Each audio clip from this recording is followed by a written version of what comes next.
आज का match RCB के लिए जीतना बहुत ही जरूरी था। वो सीन इस तरह से क्योंकि वो अपने ही ग्राउंड में खेल रहे थे, होम ग्राउंड में खेल रहे थे, तो उसका एडवांटेज उठाना तो बहुत जरूरी था।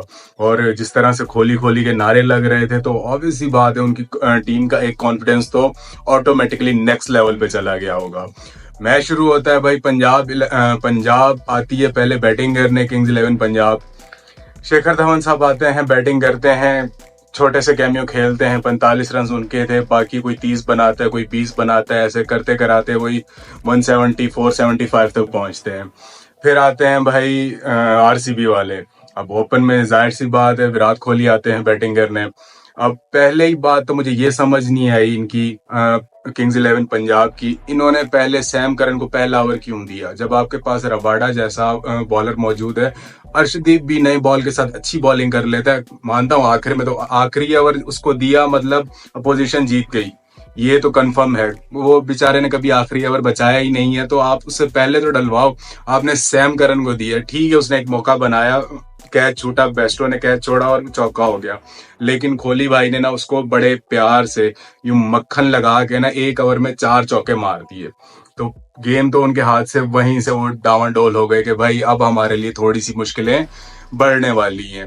अब यहाँ पे मैं एक और बात करूंगा, कोहली ने जिस तरह इनिंग खेली है ना, जिस तरह ये गेम बनाया है सारा, और एक ऊपर से अपना उसने रोल अदा किया और नीचे आया, और बाकी नीचे वाले आके दिनेश कार्तिक और एक वो दूसरा बैट्समैन था उसका मही लेमोर, पता नहीं इस तरह का उसका कुछ नाम था, वो भी बड़ा तगड़ा बैट्समैन लग रहा था। उन्होंने जिस तरह गेम फिनिश की है, मेरे ख्याल से 50 रन की उन्होंने पार्टनरशिप की है और मजे से मैच ले गए।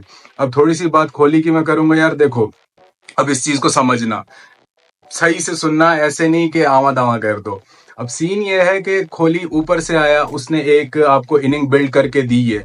हर प्लेयर का यही काम होता है कि भाई वो अपना अपना रोल प्ले करे। अब ऐसा तो नहीं हो सकता ना कोहली ओपन भी करे, मिडिल में भी स्कोर करके दे और आपको फिनिश भी करके दे, ठीक है। अब यही सीन अगर मैं बाबर पे रखता ना, तो लोग बोलते कि भाई अपना उसने क्या किया है कि अपने रन बना लिए हैं और जब टीम को उसकी एक्चुअल में जरूरत थी अब उसको खड़ा होना चाहिए था, आउट होके चला गया है। और कोहली के कोई 2-3 कैच ड्रॉप भी हुए, ठीक है, पार्ट ऑफ द गेम है, हमें उससे मसला नहीं है। लेकिन फिर ये जो चीजें आप बाबर पे अप्लाई नहीं करते ना, इस वजह से फिर मुझे गुस्सा आता है कि यार आप सारा सिस्टम फिर एक जैसा रखो ना सबके लिए।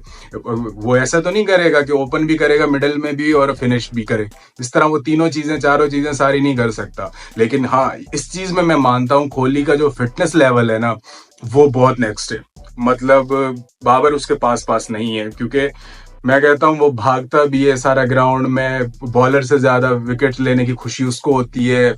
और मैं कहता हूँ गैप में खेल के दो तो यूं भाग जाता है, खड़े खड़े दिखा के बता के कि भाई ये जा रहे हैं, भाग बॉल के पीछे मैं दो भागूंगा। उसके अलावा भी काफी उसमें यार मेच्योरिटी भी है, अपना उसमें कहते हैं ना एनर्जी, वो भी नेक्स्ट लेवल की है। तो ये वाला मैच तो इजीली बेंगलुरु जीत गया और उनका जीतना भी बनता था, क्योंकि अपने ग्राउंड में थे, अपनी इज्जत भी बचानी थी आज। और मेरी सपोर्ट तो इस दफा आप लोगों को शायद पता हो ना हो, आरसीबी के साथ ही है।